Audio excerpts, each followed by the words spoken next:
So first things first, I love food, I love family, and I love design. So I want to reintroduce this familiar everyday architectural element to you as the center of human interaction. Think about it. First dates, weddings, family reunions, holidays, weekend outings, company potlucks, people just come together and eat. Well, our bodies are designed to eat several times a day to be replenished and recharged. We were made with a built-in need to stop and commune around the table. Well, where did the table come from? What is its origin? We can see in the ancient book of Exodus, found in the Torah and in the Bible, a clear description of what's believed to be the first table, 1400 years before Christ. In Exodus 25, God as the architect relays to Moses, the general contractor, how the tabernacle was to be built. Inside, there was to be a table. What's so interesting to me is that this description fits our typical dining table. Listen. Verse 23, you shall make a table of acacia wood. Then the size was described in cubits, which converts to about 28 to 30 inches tall. Make a gold border around it, so most of our tables still have rims or edges. 4 corners and 4 feet. Ask a child to draw a table, and this is what you will likely get. Dishes, pans, jars, and bowls for offerings. Well, same things we put on our table now. The high priest then went to the table on behalf of the nation, set the bread of the presence on it, and the blood of a sacrificed lamb brought forgiveness for the sins of the nation. So historically, there's something very significant about this table, and I believe there still is. Exploring more history, the Egyptians used wood or stone. Assyrians used metal. During the Renaissance in Italy and Spain, rectangular tables were designed with end supports braced by stretchers. A notable example is the Farnese table of marble inlay. In the Middle Ages, the dormant table was usually covered with a carpet or runner, and as the name implies, it was a stationary dining room table. Monasteries in the medieval times had a refectory, group dining room.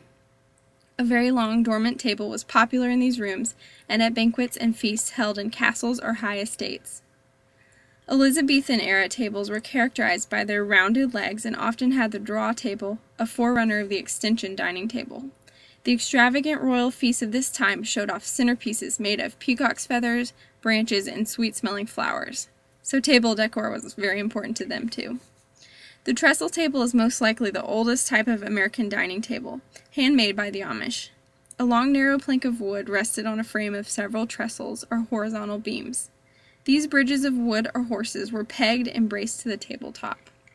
The legs were designed to be easily dismantled for storage or moving and were very practical for traveling as the world was expanding. So think Oregon Trail.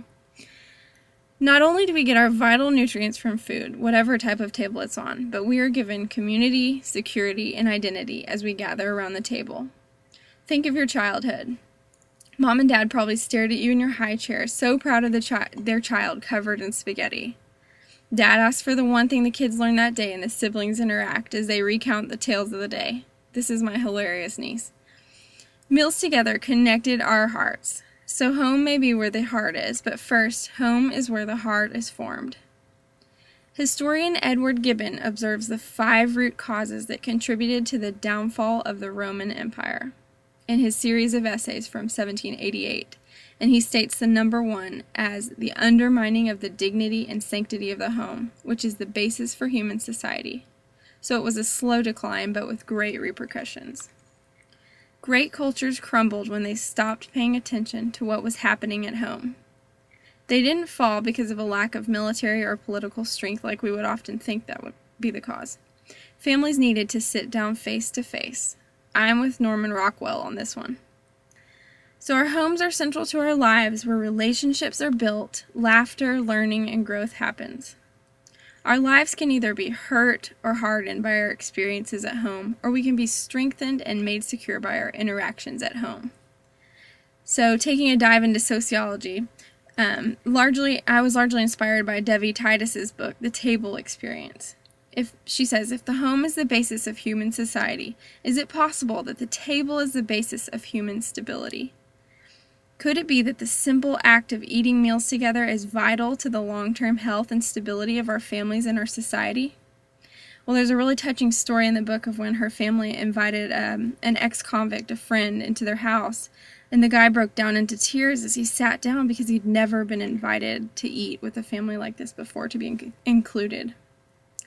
Documentary filmmaker and journalist Miriam Weinstein studies the psychology, education, nutrition, and sociology regarding the family meal. Her conclusion, put simply, is that eating meals together makes us smarter, stronger, healthier, and happier. It makes sense. We are mind, spirit, body, and soul beings. So Western design generally for so long cared about lineage, tradition, and history, and the modern movement was all about newness, technical innovation, originality, and cared about the present and the future rather than what was just before it. Since the 1950s and 60s, our homes have been redesigned with bars and counters in the kitchen instead of a formal dining room. We have increasingly busy, on-the-go lifestyles. Drive-thru and ready-made dinner mentality has set in. We no longer make eye contact, but we stare at the TV often. Statistically, we spend less time eating meals together, communing at the table. There are empty chairs. Our culture has changed, and design affects society as a whole, wouldn't you say?